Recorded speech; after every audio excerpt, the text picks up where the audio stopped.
Welcome to What It Knows, the show that explores the art of sneaker culture. I'm your host, Adam Butler, back with another episode. Thank you so kindly for being here. So, I just got back from SneakerCon. Man, I had such a good time. It was so good to have SneakerCon back in DC. I like to say welcome home. Listen, SneakerCon didn't start in DC. All right, I don't even want to trick you guys into believing that, but it is really special when it comes to the city for me, because there's so many sneakerheads, there's so many dope people, and so many influential people in Washington, D.C., in the surrounding Washington, D.C., DMV area that have a huge impact on sneakers and sneaker culture. And it's just a lesson. And a lot of people that come from out of town, shouts out to Seth Fowler and, a bunch of other people that came through from out of town and visited DC. You really get to see what we're about, man. It's all on display. Dennis Rodman was there, by the way, which was really cool. I didn't get an opportunity to speak to Dennis Rodman, but it was really cool seeing Dennis Rodman. It was just really cool seeing so many people in my city. I talked about it on the last episode. That fellowship, the fellowship, sneakers is a communal thing. Hip hop is a communal thing. You know what I mean? And so they meant to be worn outside. It's meant to go out and meet people and share common interests, So it was just really cool to have a big event like that in the city. I hope everybody stays safe. And again, I'm just very, very happy. And for my viewers, okay, my people that follow me on TikTok, follow me on Instagram, follow the Up On Game Network on TikTok and Instagram. We're going to have some dope footage for you, man. I got my cameraman, my man Javante was there. We walking around, checking out some of the stuff. A lot of phone pauses, bro. I noticed a lot of phone posits in the building. That warmed my heart. I've been telling P, my man Paul Spann, that I'm going to buy us and start buying phone posits again. I actually tried to cop a pair of mirror foams at SneakerCon, but the dude that was, that had them, one, he didn't even want me to touch them, which I thought was really, really interesting. He had them out. As soon as I went to pick them up, he's like, whoa, don't get any fingerprints on them. I'm like, wow, I haven't heard that one in a long time, right? Then I wondered, why you got them out on display and you got them out so people can grab them. But anyway, cool dude. I asked him, like, yo, how much what are you trying to do for these mirror foams? Mirror foams for a long time were on my grail list. I'm pretty sure I put them on my top pennies list. If I didn't, what was I thinking, right? But mirror foams were a big deal for me for a long time. And I'm going to be honest to my guy, okay, because I wasn't able to cop him because he was looking for a trade. He's trying to get some Paranormans, which is, hey, do your thing. That's what SneakerCon is for. But I do want to say to my guy, you probably could have got a lot of money out of me. If you'd just give me an opportunity. You didn't even really give me an opportunity to really, if you gave me an opportunity, you probably could have got some bread off of me, because not only am I back in the market for phone posits, I was definitely going to spend some bread on some mirror foams, and I wouldn't have cared who thought anything about that. Mirror foams are my favorite. But, maybe next time, maybe you watch this show, maybe you'll hit me up. Maybe we could talk some business, what I mean? Either way, SneakerCon was super dope. I ran into my man Dame Chew at SneakerCon, aka Dope Closet Thrift, one of my favorite people. Shouts out to VA. He came down to DC to check out SneakerCon. The first time I actually met him in person. I've actually done business with him quite a few times, and he's been on this show. So what I'm going to do later on in this episode is I'm going to run that interview back, man, because I know a lot of my Up On Game listeners have not heard that interview, and Dame has a really, really cool story, man. He's one of the most interesting people in the space, I think, so I'm really interested to see what you all think about Dame, and hopefully you'll hit him up and do some business with him, man, because he's super legit, super solid, and a really, really cool dude. So we're going to talk to Dame in a few. Before that, though, I'm going to recap the conversation from last week that me and Paul Spann had about sneakers sitting, because when we put the clips out, there was some confusion, okay? There was a lot of comments about it, a lot of opinions as to why the sneakers were sitting, and that's what I like, by the way.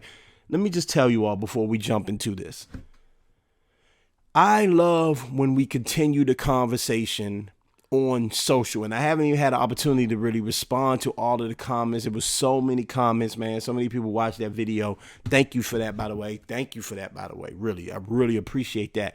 But I really, really like when we finish the conversation because, I'm just sharing my opinion on this show. I'm not the, the all knowing. I'm not the Swami, right? Like, it's just my opinion on why things are going the way they go in sneaker culture, right? I'm here to showcase dope folks, talk about the culture, and share my opinion on the culture. And you all are here to do the same, frankly. So a lot of people shared their opinion, but some people I disagreed with. I don't think it's as simple as, the quality is down, or people just, the sneakers look stupid. I don't think that's it at all. I think it's a little deeper than that. Me and Paul talked about it a lot. But there's one comment that was not on my Instagram video, that really stuck out that I'm really going to get into. And it kind of covers something I've been talking about for a while now on this show. So we're going to get into that, and then later on we're going to talk to Dane True. But before that, remember, subscribe to the Up On Game Network. Big shout outs to everyone that listens, subscribes to the YouTube, to the podcast network, man. We are rolling, man. Let me tell you, we are doing dope things on this network right here, man. So be sure to go ahead and subscribe if you haven't already, and spread the word about the network, right? Let people know about all the dope content we got going on over here, man. We truly appreciate it, and we truly appreciate you. All right, let's jump right into it. We're going to recap last week's conversation, and later on we're going to talk to Dame True. All right, so like I said, last week's episode I wouldn't classify it as controversial. I hate when people, it was controversial. It wasn't that, okay? It sparked some conversation. Many people had opinions, and it's funny that like sneaker culture, some people just really don't like it, and I get it. It's, from the outside looking in, it's all about materialism and spending money. But some people are upset because how the direction that the game has gone over the past 2 or 3 years, where things are just unobtainable. They're super expensive, or had been super expensive.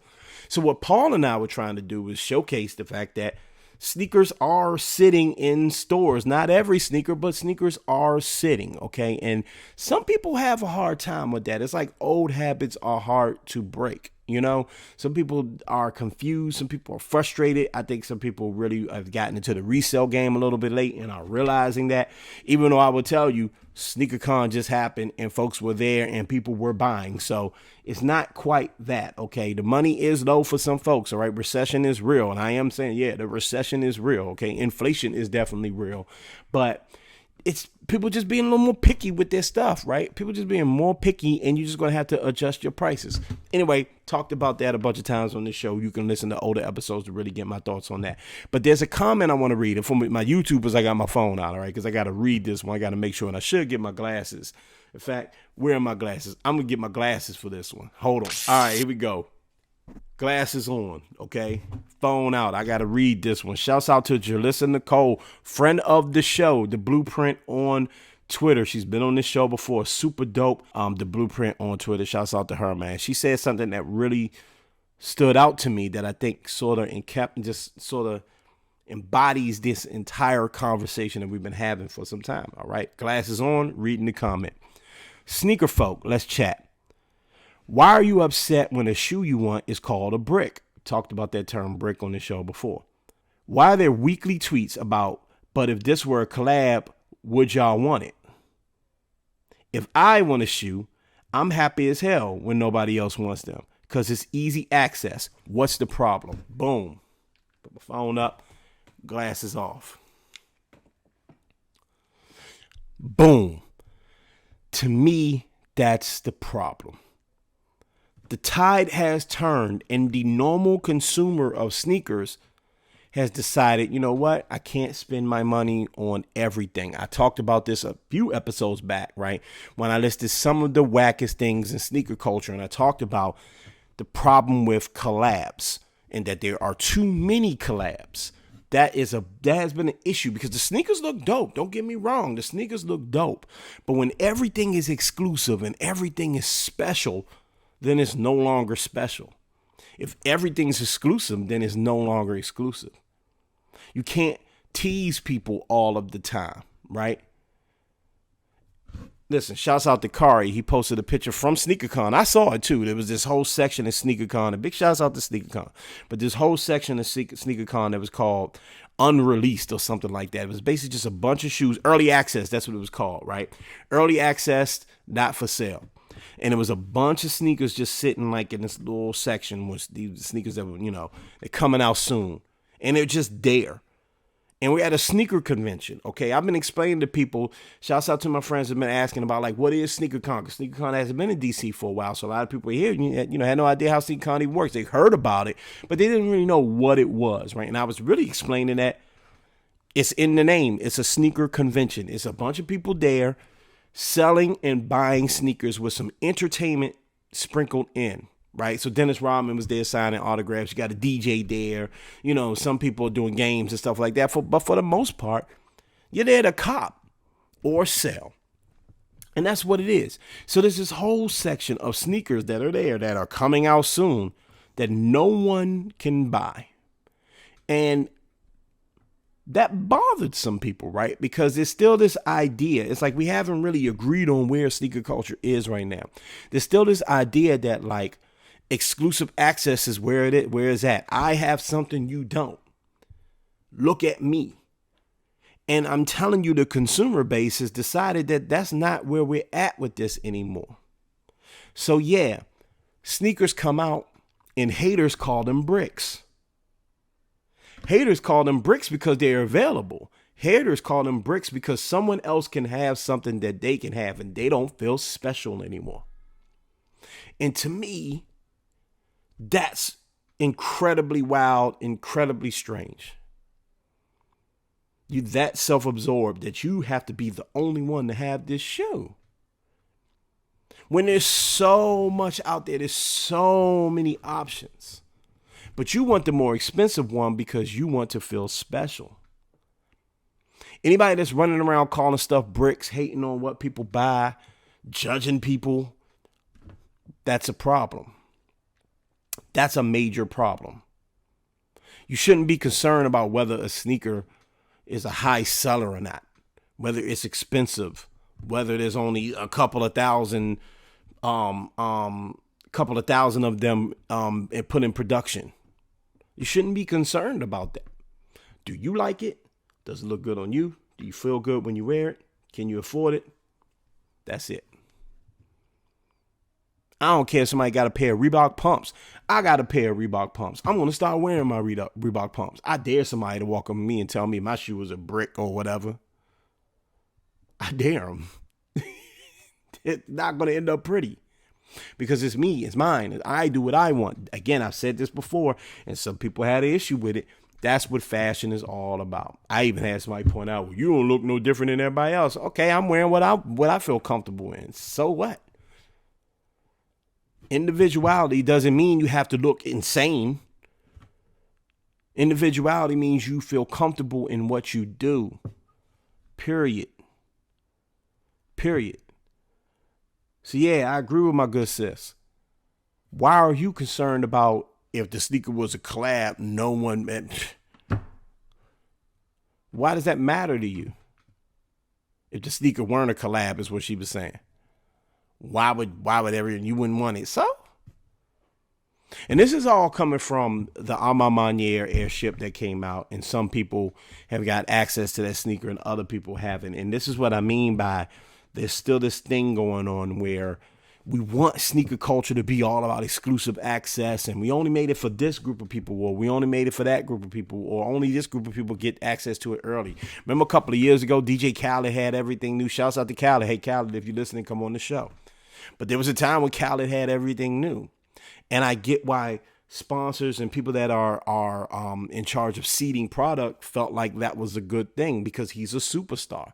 But what it ended up doing is making the normal consumer, the people that actually buy the shoe, feel alienated, feel like they weren't part of it, feel like that there's a hierarchy in sneakers.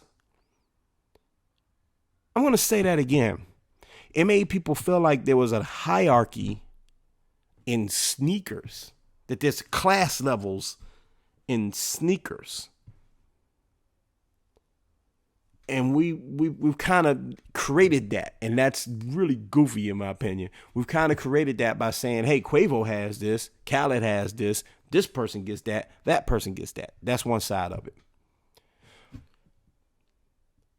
someone I know, I don't know him personally, but I definitely follow her on Twitter, and she's a dope person, got seeded some sneakers, and people started hating on her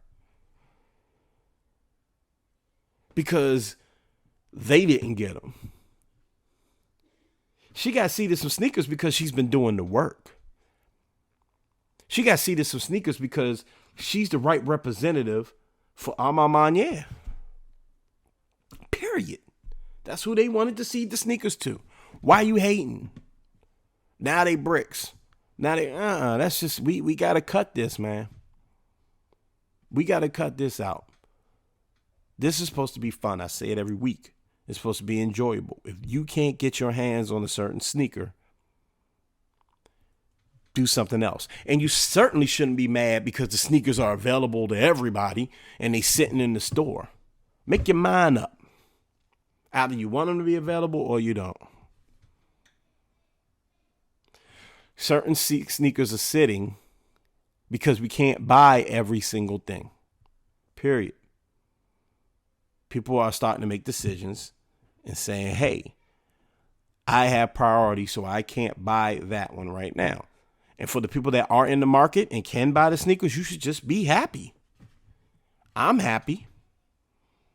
I went to SneakerCon and got a pair of Starfish Jordan 1 lows. I've been wanting that sneaker for a minute. Ain't even had crazy resale on it. It just hasn't been in my budget for a couple of months. I was more than happy to go to SneakerCon, buy that sneaker. I wish I could have got the seller's name. I should have got the seller's name. That's my fault.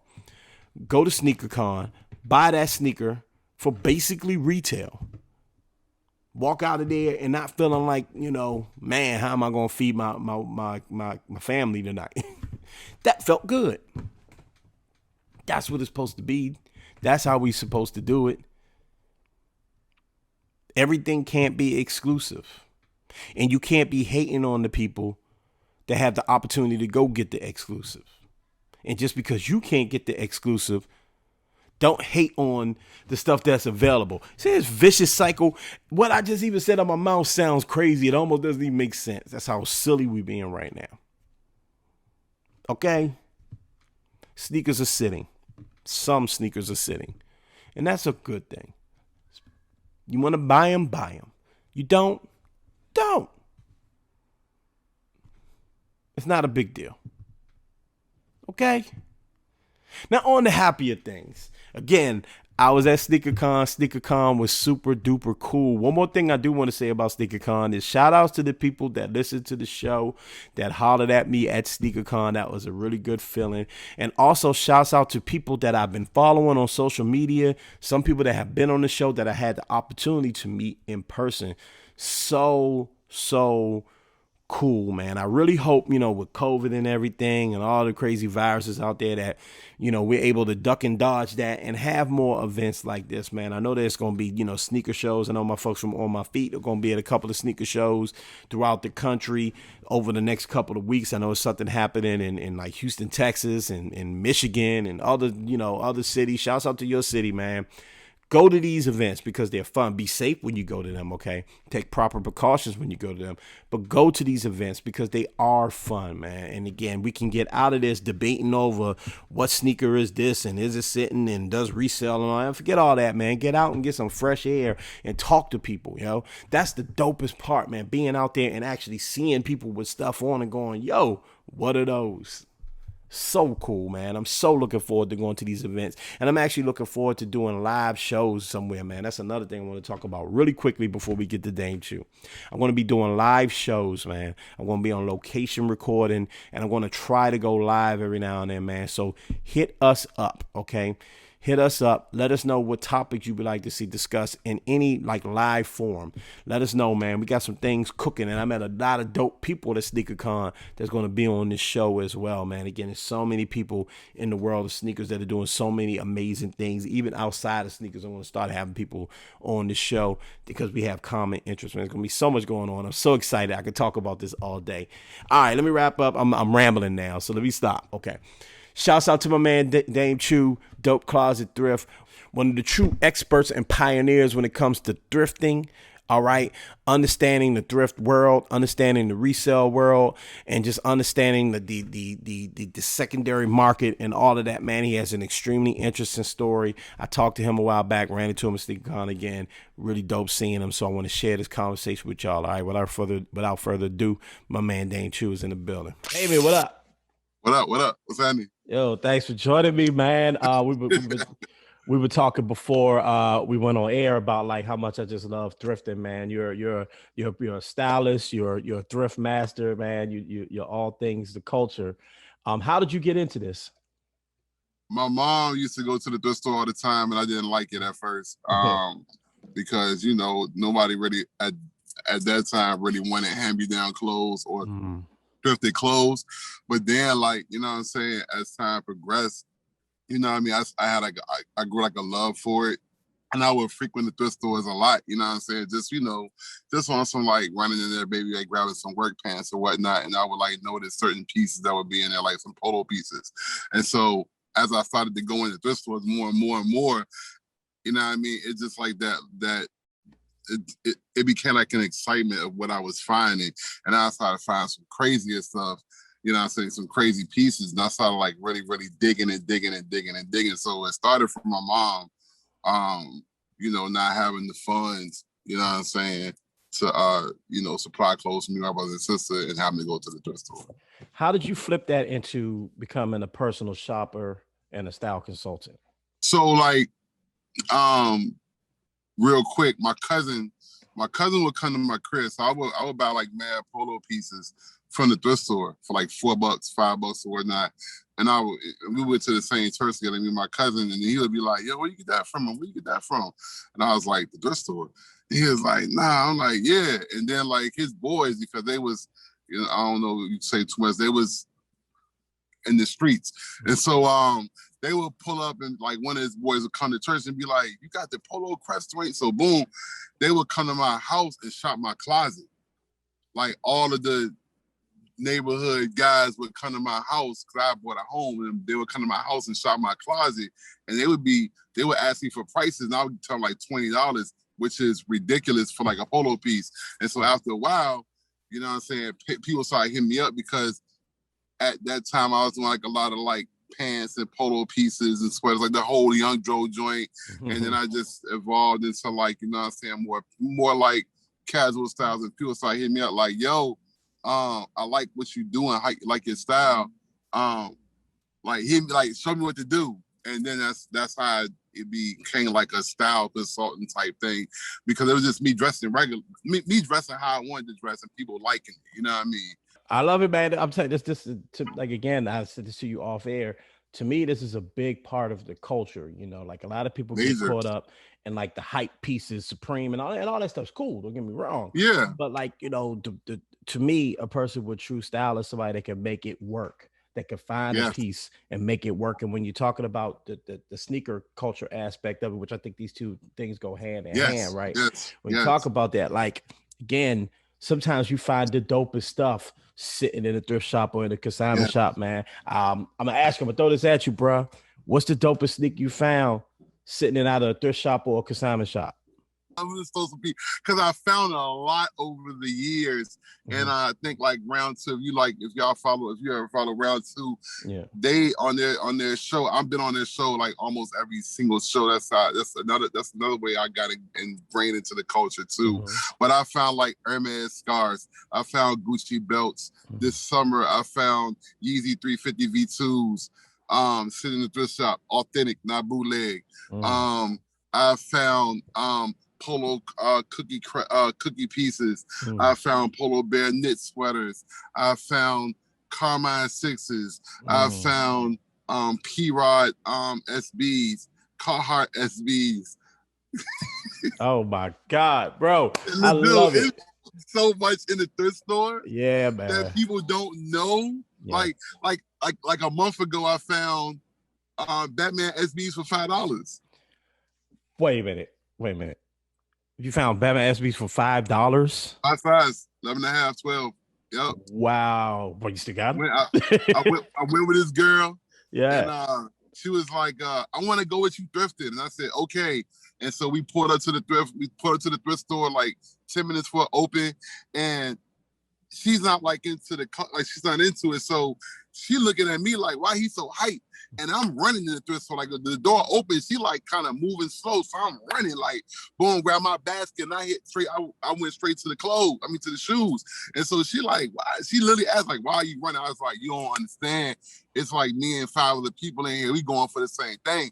And as soon as I got to the basket, like to the little rack, Batman SB sitting around, so I snatched them through in the basket, and I grabbed like so many shoes. This is on my page. So many other shoes. She was just like, what are you going to do with those? I was like, wear them and sell them. And there it is, bro. There it is, man. Yo, I love it, man. One last thing before I let you go with again. Thank you so much for doing this, bro. I was telling I was telling the story last week. Now, $5 I can't beat. All right, I cannot beat that one. That's the craziest one I've heard. I was just telling the story just last week to my guest that, yo, a couple of years ago there was a pair of De La Soul Dunks just sitting in the thrift for like $50, and I looked at them. I would go to that shop all the time. Something told me, cop those things, pick them up. I never did it. I never did it though. I just wasn't thinking straight. And now to this day, I wish I had those things I had. I was tripping, man. I was tripping. De La SBs go for Dunks. SBs go for it now. 2021, $350, $400. 4 years ago, Burlington Coat Factories, Ross's, Plato's Closets, $30, $40. No one wanted them. The brown and green was tacky and whack. We ain't wearing that now with the Travis effect. Oh, brown and green is dope, and De La's are fire now. Man, I love it, man. I love this about the culture. I'm so happy that this is probably one of the most fun shows I did, man, because I love talking about this stuff, man. You see where it's starting to go. Everybody's into the vintage now and the vintage tees and all that, man. Yeah. I imagine a guy like you probably saw that coming a mile away, man. You know what I'm saying? You kind of see that fashion trend. Do you see are you able to see fashion trends before they actually start to happen by, working in the thrift, or not working in, but like dealing with the thrift stores and the consignment shops? Yeah. Because you can see the trends, you'll see the trends, and you'll see when something's emerging, and you can see it. Like me and a friend of mine, we're like, yo, people are kind of getting away. Denim is still hard. Don't get me wrong. Good denim is still hard, but people are more going toward the direction of pants now, like nice chinos, nice khakis, nice pants. Paired with your ones, paired with your New Balance.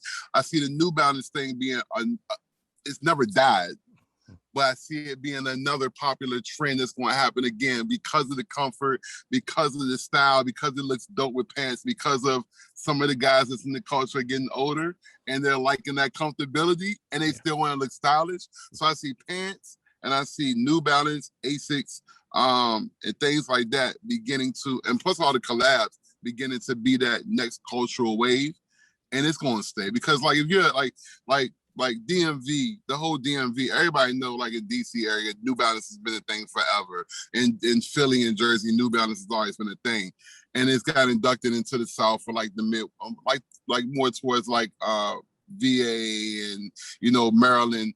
Even Maryland had inducted New Balance, but I see that being a wave for us in the culture. It's evident. Dudes wearing bags and they're wearing cardigans now. Mm-hmm. You can't do a cardigan with jeans. You gotta do it with pants. Yeah, that's real, bro. That's real. I love it, man. Thank you so much for joining me. It was really fun. I hope to have you on again, bro. Yeah, and I'm gonna be going through your page because if you got size 12, that's me. You know what I'm saying? I'm gonna be hollering at you, man. Yeah. Yeah, man. Yeah. No doubt. I'm available whenever, man. If you give me the time, I'll make it work, man. For real. Appreciate you, brother. You be good, all right? All right, man. Shout outs to Dame, man. Again, man, he's one of those genuine people. You tell he loves what he does. He loves fashion. He loves finding pieces and thrifting and all sorts of spots, man. He's creative. One of the most creative people I've come across in this space, man. And I think we need more people like that. We need more creatives in this space, man, because it's all about storytelling. Like Paul talked about last week, the storytelling is important. It's not just some brand coming up with a imaginary story for a sneaker to sell it to you. It's about the people that go out and buy this stuff, the people that partake in this thing, telling their story. Us telling our story is where it's at. Okay, so big shout outs to him for joining the show. Holla at that man, Dope Closet Thrift, on Instagram and Twitter and YouTube, I believe. All right, man. Thank you all so much for tuning in this week. Thank you all for participating in the conversation post-show. Let's do this again because there's so much to talk about. And in order to do that, you know what it is. Follow me, MSR_Adam, MSR_Adam.